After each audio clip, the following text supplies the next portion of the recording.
હવે મારે જાણવું છે એવી કોઈ ગેરમાન્યતાઓ, તમે આટલા પેશન્ટને મળતા હશો તો લોકો ગેરમાન્યતાઓ કહેતા જ હશે ને, તો આ લેસિક સર્જરીને લઈને કોઈ ગેરમાન્યતાઓ છે જે મેં હજુ સુધી નથી કીધી? ઘણી બધી છે. કે પહેલી વસ્તુ તો એ જ છે કે મેં લેસિક કરાવી લીધું, હવે મને મોતિયો તો નહીં આવે ને. ઓબ્વિયસ છે કે જઈને લેસિક જે છે કોર્નિયા પર થયું છે, મોતિયો તો અંદર જ છે. એ તો જે લેન્સ ધીમે ધીમે કરતા જેમ પાકશે, જેમ 50-60 વર્ષ થશે, તમારો મોતિયો જ્યારે તૈયાર થશે ત્યારે એ તો કરવું જ પડશે. બીજી વસ્તુ એવી હોય છે કે જેને લોકોને એવું ગેરમાન્યતા છે કે મેં લેસિક કરાવી લીધું, મારો નંબર તો પછી પાછો આવવાનો જ છે, કમ્પલસરી છે. એવું નથી. એ રેરેસ્ટ કોઈને નંબર આવી શકે છે પાછો, પણ બધાને નંબર નથી પાછા આવતા. એટલે જઈને એવું કોઈ પ્રોબ્લેમ નથી હોતી. એ લોકોનું માનવાનું એવું છે કે મારા પડોશીએ કરાયું, પડોશીને નંબર પાછો આવે તો મારે પણ આવી જશે.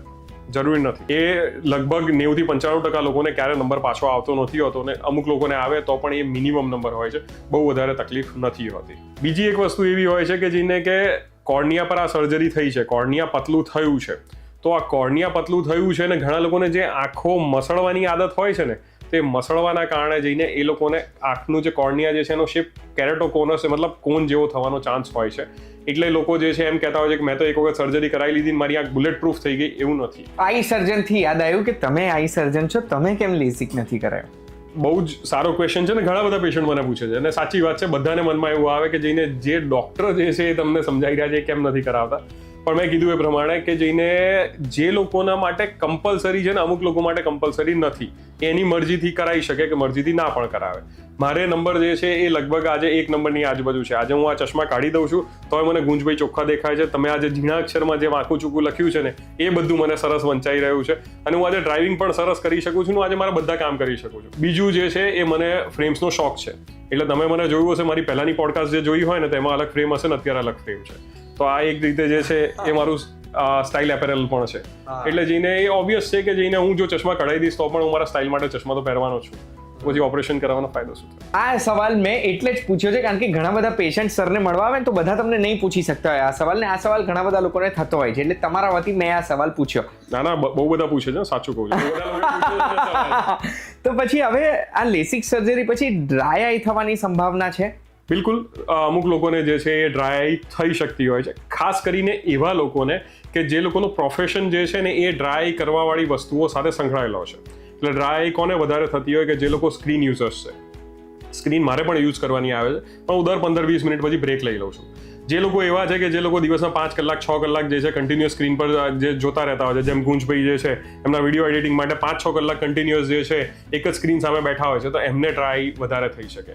એ લોકોને બ્રેક વચ્ચે લેતા જ રહેવું પડે. બીજી વસ્તુ છે કે જે લોકોને આઉટસાઇડ ફિલ્ડમાં વર્ક કરવાનું હોય અને એ લોકો કોઈ વગર પ્રોટેક્શન એટલે પ્રોટેક્ટિવ ગ્લાસીસ નથી પહેરતા, હેલ્મેટ નથી પહેરતા, સીધી ધૂળ માટી આંખમાં આવે છે અને એ બહાર ફરતા હોય છે, તો ધૂળ માટીને પ્રદૂષણના કારણે પણ ડ્રાય વધતી હોય છે. ત્રીજું છે કે જે લોકોને જે છે એસી ઓફિસમાં કે બીજી કોઈ એવી જગ્યાએ કામ કરે છે જ્યાં સીધું ફેસ પર હવા આવી રહી છે, કે જેમ આજે મારા ઓફિસની અંદર હું જોઉં ને તો મેં એસી સાઈડમાં મુકાયેલા છે, મારા ફેસ પર ડાયરેક્ટ હવા ના આવે ને એનું ધ્યાન રાખું છું.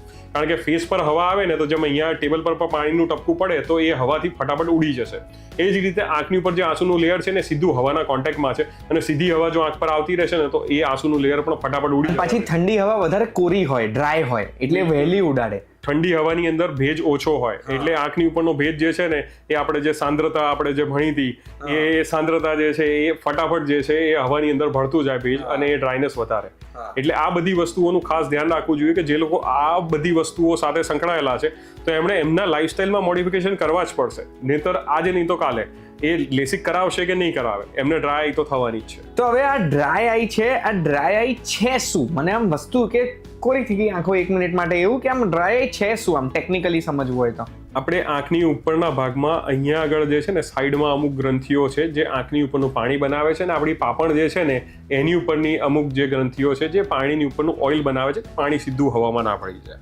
હવે આ જે અમુક લોકોને જે છે ને એ પાણીનું જે એક્વસ લેયર કહેવાય એ, ક્યાં તો પછી જઈને એની ઉપર જે ઓઇલનું લેયર છે એ, આ જે લેયર જે છે એની અંદર એને ખામીઓ આવવા માંડે, પાણીનું પ્રોડક્શન ઓછું થાય છે કે ઓઇલનું પ્રોડક્શન ઓછું થઈ રહ્યું છે, અને એના કારણે જઈને જે બધા સિમ્ટમ્સ આવવાના ચાલુ થતા હોય, આંખમાં બળતરા થાય છે કે આંખો લાલ થાય છે કે એમને જે છે અમુક એડવાન્સ સ્ટેજની અંદર જે છે જોવાની અંદર તકલીફો થતી હોય છે, એમને જોરથી જે છે આંખો મીચવાની ક્યાં તો પછી જઈને આંખો મસળવાની જે લોકોને આદત હોય, તો આ મોટાભાગના જે આ બધા લોકો છે એ બધાને ડ્રાય જે છે એ ખાસી વધારે થતી હોય છે. તો હવે તમે મને કારણો તો કીધા, એસીની હવા ડાયરેક્ટ આવે, સ્ક્રીન ઉપર બહુ આપણે જોવાનું થાય, આંખો ખુલ્લી રાખીએ લાંબા સમય માટે, આના સિવાય શું કારણથી આ ડ્રાય આઈ થાય છે? એટલે બેઝિકલી જે છે ને મેઇન સૌથી સિમ્પલ કારણ તમને કહું ને તો બ્લિંકિંગ ના કરવાથી થાય. બ્લિંકિંગ ના કરવાનો મતલબ શું છે કે જેને આ જે ગ્રંથિઓ મેં તમને બતાવી ને કે અહીંયા ગ્રંથિઓ છે કે જેનાથી પાણી બનીને એ આવી રહ્યું છે, તો એમાંથી પાણી આવશે કઈ રીતે?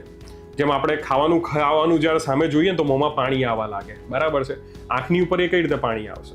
તમે જ્યારે જોરથી આમ આંખ બંધ કરશો ને, આ જે સ્ક્વીઝ થશે અહીંયા આગળ, તો એક ગ્રંથિ આમ દબાશે અને દબાશે ને એટલે એ પાણી જે છે ને આંખની ઉપર આવે છે.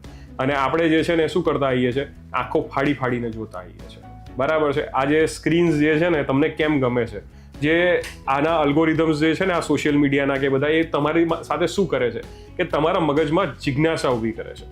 જિજ્ઞાસા ઊભી થશે ને એટલે શું થશે કે તમે આંખો ફાડીને જોયા કરશો, તમને આના પછીનું ચિત્ર શું આવવાનું છે ને એ તમારા મગજને બહુ જિજ્ઞાસા છે. આપણે આને ચલચિત્ર કેમ કહીએ છીએ જે વિડીયો ચાલે છે ને?